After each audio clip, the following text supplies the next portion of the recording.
Everyone, welcome to my channel. मैं Julie Philips आज आपको जेन ऑस्टिन के जीवन के बारे में बताने जा रही हूँ, जिन्हें आज इंग्लिश हिस्ट्री में महान लेखिका माना जाता है।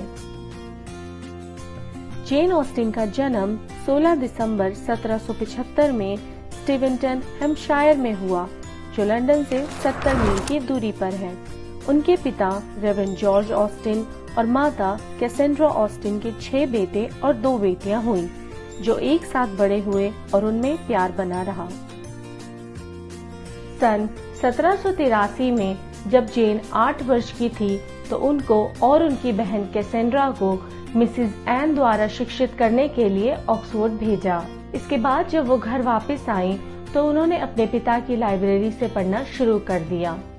कैसेंड्रा, जो जेन से 3 साल बड़ी थी, उनकी बहन होने के साथ साथ उनकी एक बहुत अच्छी मित्र भी थी। बचपन से ही जेन ने कॉमिक लिखना शुरू कर दिया था। सन 1787 में उन्होंने 3 किताबें लिखी, जिन्हें जुवेनिलिया के नाम से जाना जाता है। उसके बाद सन 1789 में उन्होंने एक और किताब लिखी, लव एंड फ्रेंडशिप।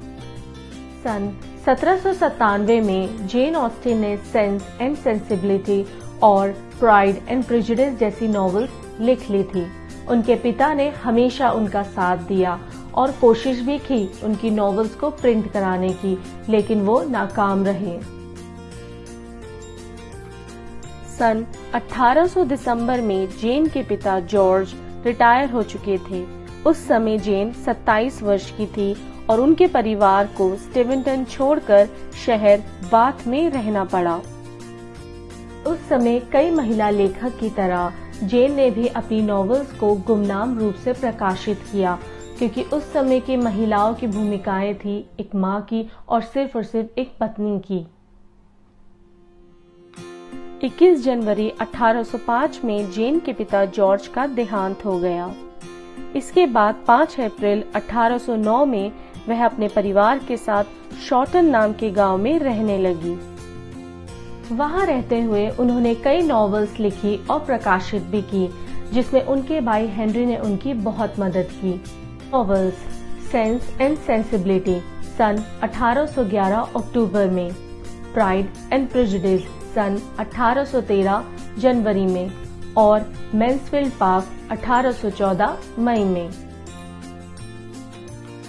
सन 1816 में जब जेन ने एमा नाम की नॉवेल लिखना शुरू किया, उसी समय उनकी सेहत धीरे धीरे खराब होने लगी, लेकिन उन्होंने अपनी सेहत पर ध्यान न देते हुए जनवरी 1817 में अपनी नॉवेल पूरी कर ली।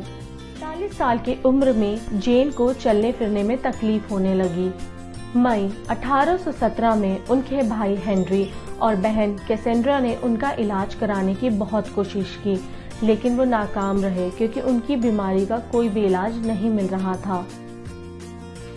इसके बाद 18 जुलाई 1817 में जेन ऑस्टिन का विंचेस्टर में देहांत हो गया। उसी साल जेन ऑस्टिन के भाई हेनरी ने उनकी जीवनी पब्लिश की, जिसमें जेन ऑस्टिन को पहली बार लोगों ने लेखिका के रूप में जाना। जेन की लिखी नॉवेल्स लगभग 40 भाषाओं में उपलब्ध है और आज उन्हें महान लेखकों में से एक माना जाता है। और इसी के साथ साथ वो पहली महिला लेखिका है जिनकी तस्वीर 10 पाउंड के ब्रिटिश नोट पर पाई जाती है। आई होप आपको ये वीडियो पसंद आया होगा, तो हमारे चैनल के साथ जुड़े रहिए। Thank you.